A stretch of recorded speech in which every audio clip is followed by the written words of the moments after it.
Hello everybody, and I guess ALLOS here, also known as Sketching Creations, and today we're back in Half-Life 2/Gary's mod. We have an extra video. Perhaps Prospect wasn't the best experience here, so it's a little treat. I decided to make this Archives episode for this week.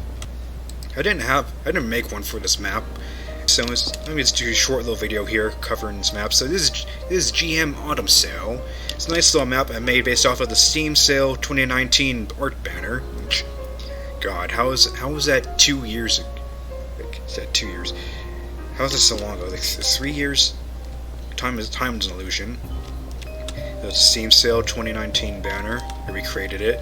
You may immediately notice like this weird sign right here. That's because this entire map was made without adding any specific new textures for the map itself. Every texture here were textures that I already had in my Hammer browser. No new ones added, so you may recognize some. It's an Autumn Sale, November 26th to December 3rd at 10 a.m. PST. My expert cut and pasting skills back from my early Portal 2 days, where I didn't know how to make custom textures at all. Relying back those methods. So up here, a little Steam sign. It's not as shiny as the original, but it will have to do. Whoop. That's all this. And here's a little shop right here. Gabe's out right now, but it's fine because he took all the products with him, so you can't steal anything. Yeah, I didn't have any applicable resources I already have that could stand in for the games on the shelves, so there's just nothing. So you know, if you ever wanted a scene build here, hoo boy, good luck with that. Anyway, he's got this nice little postcard rack, whatever you call it. Combined metal, computer, cash register. I think at the scale, I actually made this map like slightly a bit too big for what it should be. So like some things are weird. It's like there's supposed to be one TV here, but instead there's 4. It was kind of tough finding a lot of proxies for some of these things. Like see the banner, the sign, the banners hanging from the ceiling are made from Minecraft wool. They do swing though. You got that going. Got these Undertale core baskets, whatever they're for. The plaza's nice though. Nice cozy place to hang out. It's raining. It's like in the banner. There's no tentacle monsters coming out of this hole. Oh. What? Wait a minute. Oh. I thought I disabled motion on that. That's awkward. Okay, just pretend that didn't happen. Pretend that didn't happen. Yeah, these tunnels here, you can't leave at all because it's like it's a smaller map. This one, it's a smaller map. But there's a bit of like one of those blind zones things where like because the picture only ever shows this angle, so I don't know what goes back here. So I just put an overpass road. It's a tunnel. It's a nice place to be. Walk over here. Here's a little food pod. It has like 3 names. 4 names like Cafe Alt Tab, Hungry Schwein, Chow Time, Cyber Cafe. He's got like 4 names. That's fine. Nice little place. Also, you can break the windows if you want. Because I know there's some of you barbarians out there who always want to break windows. Nice little place. Sink. Get 2 stoves. So all these like cabinets and drawers, you can open all of them. As you can imagine, it was fun making all these work. A lot of checking like the individual doors. Got some ketchup, and I don't have any soy sauce, so instead there's a beer bottle. It's fine. I got the Sweet Snacks Cafe order line. In Gmod, you can still change these with the context menu. The prop dynamic can change the skins. It's got aim for the clothespins. Some dumpsters here, the filler shops here. This is like about that beer I owe ya. The alcohol shop. This Pool 2 sign just because I had it. Gerson's. There's no crab tea in here. It's like so like these side buildings they have names even though they're not part of the main focus. So this is about that. This is Gerson's. And this one's called Megaplex because it's really wide inside. Like we just turn on full bright. See, that's how wide it is inside. I call this building Megaplex. See if you can guess where I got that name from. Try not to be too obvious about it. There's those little buildings here. Recovery. Cafe Tick Ball. Very classy. The vending machines here. You can't get any drinks out of these, but they are physics. So you could like use these for like prop hunt. I tried to make this map like be like decent for prop hunt. Did it work? I don't know. Anyways, over here is Kenny. Kenny the Metro Cop. He just on his beat. Don't just let him be. But of course, I know some of you barbarians are going to want to kill him too. In the event you do,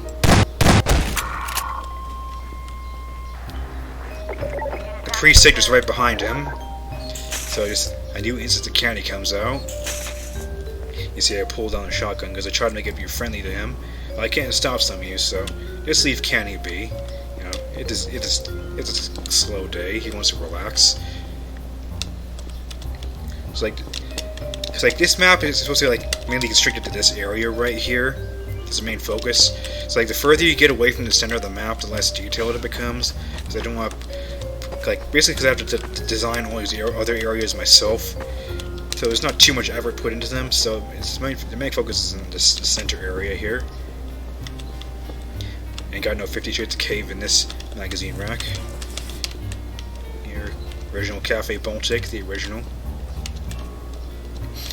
We got a TV shop of some kind, the Breen poster.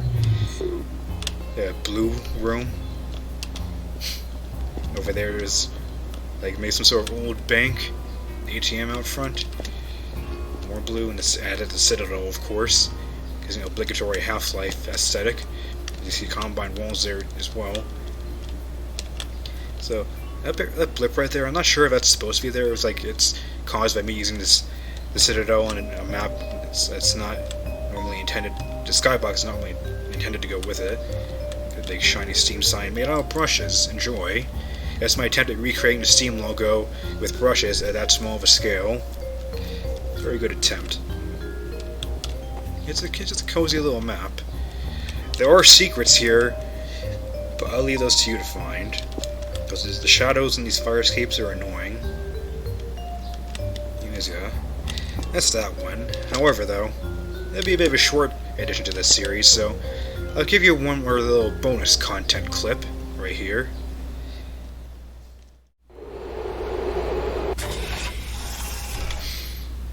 Now, if you've seen if you watch my other channel, you might have seen I posted a little video.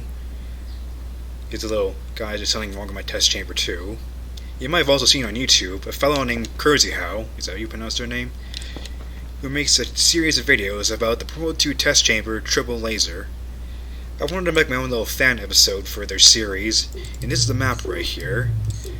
Now, if you don't want your immersion broken with this map, I suggest you quit out of this video, or you skip to the outro timestamp chapter, as I marked on the video.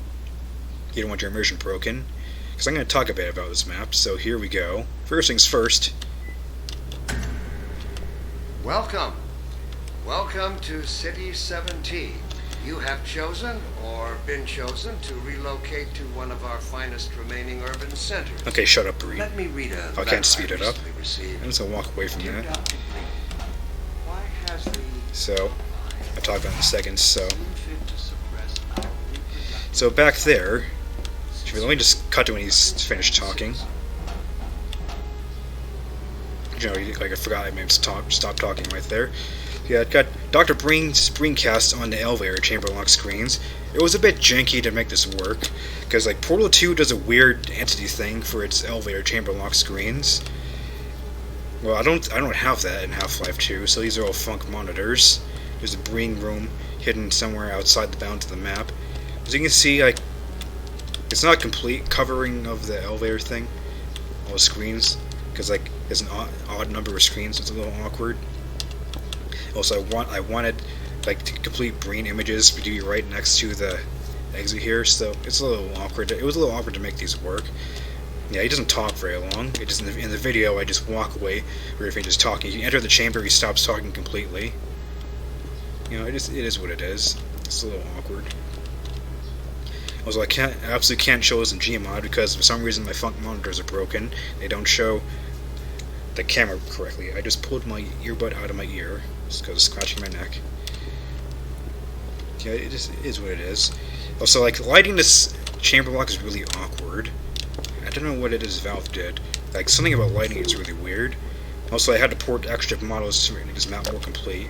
Like, you know, porting the exterior bits with these triangular support beams and also the floating cage lights. I couldn't deprive you of that. This is all here. Some parts of it are still a little awkward. Yeah. I only showed what mattered in the actual video. So, by the way, I edited in Portal 2 soundscapes for the video, because here is only Half-Life 2 soundscapes. I didn't want to port actual sound files for this map.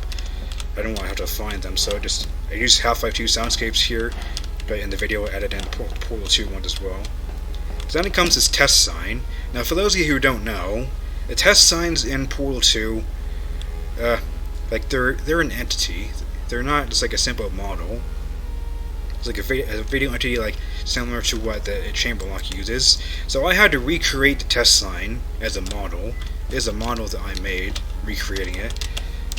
It's kind of jank, but you know, it works in the end. It's like when I want it, you might could have seen like a bit of texture bleed, making a plus formation on the screen. It's fine. So it just, like, every test sign has to be an individual model. It doesn't look quite the same as it's supposed to, but it's close enough. Got all this going on. And I actually re-vectored all the test signages that weren't in the basic. Cause I couldn't find half the icons in the place I was looking for the texture, so I recreated the other half, and I was told where the other half is stored anyways. You know, it's fine. So I have vector assets of some of these icons now, and I can make any test sign I want with the templates I've made. That's that. Out in the test chamber, people in the video did ask about this door. You know, I did port the door model. It's actually just a prop dynamic, and the door opening and closing uses 2 sounds each, so it's a little annoying because I have to sync the noises manually. There's 2 noises there to sync them manually. It's a little annoying. Anyways, here we're in the test chamber itself. The lighting looks a little bit different. I tried to mimic it exactly because I have the original map file decompiled, but it didn't end up exactly the same. Also, like, some signs the protected texture in the observation room glitches like that. I don't know why it does that. So the lighting is a little bit inconsistent. Also, these light strips, these are a pain because, like, they don't work quite the same between Half-Life 2 and Portal 2, so I had to manually create. So these are just like props I've created of the facade of the light texture with a regular light entity in front of it. Also, so the glass in front of it does not always matter for some reason, which is mildly annoying. I also dug into the files to find out what exact color values these use. So use the attached chamber itself. The camera is broken. Its NBC data does not mingle well with Half-Life 2 for some reason. It's not the thing. So it's just broken over here in the corner. I can't make it animate any other way. You might have also seen it in like my SCP aperture map, the Redux for Gmod. It was in that map too. I think it was also in this pose. The observation room light being janky. So it's like this is the same glass I used for the shower in Sunset Chambers' apartment. It's the one refracted glass I have. Apparently the other refracted glass texture is broken, does not work in Half-Life 2. So that is my supplement. And it was fun also making this angled laser work to make it look right. This thing is real jank. I didn't add the clip to the arms. You can walk right through them. In actual Portal 2 you can't walk in this space. You're making this work right is jank. It's like, see, it's still a little bit misaligned. I'm not good with angled things. Because then we come to the elephant in the room, the lasers. As you first in the conduct might know, Portal 2 uses a special version of the laser entity and Portal Laser, of course. So it's not in Half-Life 2, not even Episode 2, because it came later. So what are these? These are just plain ENV lasers. You know, Half-Life entity. I don't remember if Half-Life 2 actually uses these. You know. That's a good damage right there. It's just ENV lasers, so they're not at all tied to the models, unlike in Portal 2. The models are just decorative now. That's that. They tried to make it look mostly the same as they could. They don't have the little stripe of white in the middle of the red. I did what I could. Yeah, and then there's the mirror cubes. Now these, it was rather a bit finicky to make these work, but in the end, I did make them work. As you can see, they reflect the lasers, and even if you point from one cube to another, it still works. Now, in Portal 2, it is just one of the intrinsic mechanics of the engine, but here, it's not here, so I had to manipulate it a little bit. I'm not going to spill the whole beans, but just like, you remember back in my Portal 2 archive videos, where like, in that one yellow box map I had lasers attached to random models? Imagine this is a similar thing going on here. That's all I'll say about it. Now, however, there is another problem with implementing this, though. It's like, you see, if I put the laser in this and I just set the cube down, the cube is moving. Now, I don't know why this happens, but for some reason, when a prop is being touched by an EMF laser, it slowly gets pulled towards the base of the laser. I was dealing with this in my Breath of the Wild Shrine map as well. I don't know why it does this.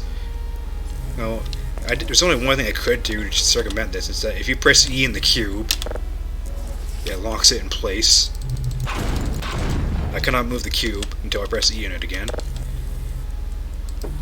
So yeah, that's a bit awkward. So the reason why I couldn't publicly release this map, because then like you'd have that happening, that would break your immersion. Is also then you could do things like this. Yeah, you couldn't quite do that in Portal 2, could you? Yeah, that's the thing. Also, I don't have the thing that makes the cube point away from the player. I don't know if I could do that, honestly. Well, it's not important. Anyways, yeah, you can try to solve the puzzle. Boopity boop. Move these into position. But as you'll see, you will still have a problem. The cube doesn't get tilted. So I don't have a portal gun, so I can't actually solve this puzzle.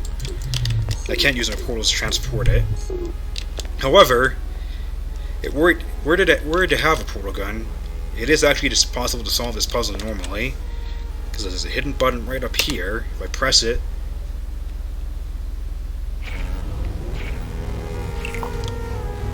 presto bingo, and I even ported the laser music. See, it does work normally. This is actual lasers right here for its testing purpose. It does work normally. Let's turn that back off. So, were you to have a portal gun or more laser cubes, it would be possible to solve this naturally. But people have asked me if you could possibly do the zero portals method for this. I'm not sure. Let me try. I think it goes a little bit like this. So you point a laser at the exit door, and you take the other cube, and you like flick it back and forth really quick. Oh, right now, because that's a thing.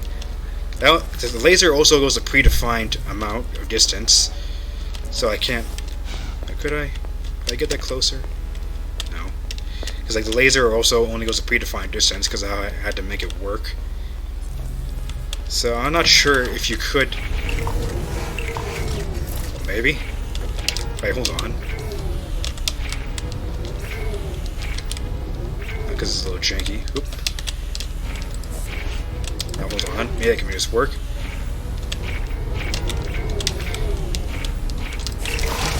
Yep. You can do the no portals method. So it kind of still works. You're just a little more restricted because of the distance the laser travels. Yeah, that does work. It does work. For all those of you who were wondering, yep, it does work. Anyway, there comes the other elephant. Our elephant in here is like in the video, I hit this laser node, and it charges my gravity gun. Very nice. Go over here and rip open this wall. Whoop. And here's a Combine Citadel. I did actually base this off of a map from the Half-Life 2's campaign. This isn't based on actual Rome. I recreated it. It's not exactly the same. I only copy-pasted this thing right here. The beams back there, I remade them manually, but this right here, I copy-pasted. because the Combine don't yet notice I'm here until I step in. Get out of here.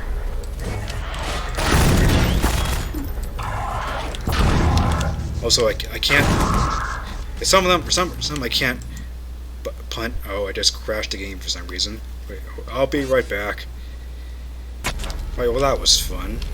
Hey guys, don't worry about it. You always have the game's crashes. It's a little bit finicky. Technically, I didn't do the gravity gun right either. See, they're invincible until I step inside. It's a little janky. This is a Citadel room. I remade the beam manually, but I copy pasted this thing. This is a Citadel room. It's mostly the same. I might also copy pasted this thing. I don't remember. Yeah, if you jump down there, you will die. It's a short pit though. That's what the back of the wall looks like. Here's a lamp right here. That's what the back of the wall looks like. There's a force field right here, but you can walk through it, because I didn't intend for anyone to walk through there. But still, now you know. Now you know. You can walk right through that. Anyway, there's this whole crux in the video where I use the energy pellets to activate the nodes. There's just a trigger in front of it that detects the energy pellet. Whoops. There's a trigger in front of each node that detects for the energy pellet. It accepts it as an input and then triggers it as normal. And solves the puzzle. Just like that. I think though, maybe if I turn it on and back off again. Boop, boop, boop. Turn it back off. Yeah, it turns it gets rid of the energy pellets too. Did I make it so you can re-trigger this? Yeah, you can re-trigger if you want. This is just a simple little thing. Anyways, just leave through the fizzler, which, as you can see, this is a combined force field right here. I would have used the actual Portal Fizzler, but like, Portal 1's Fizzler is a particle effect, and Portal 2's Fizzler uses a texture shader I don't have available. So this is the best I could do. They can fizzle things though. It's like they can fizzle props. I even ported the sound effect. You know, you never see it in the video. But yeah, it is a functional fizzler, except there's no portals to fizzle. And then the end elevator. It takes you down. And it just kind of stops, because there's nowhere for it to go. Oh yeah, this is a little bonus episode as an archive for you, just to show off these two little maps. They're small ones, but I figured I might show them off anyways. So alright then, I'll just cut off right there then. Next time, we get back to the main series on this channel. So until then, my name is ALLOS, I was in Sketching Creations, and I will see you then. Thanks for watching.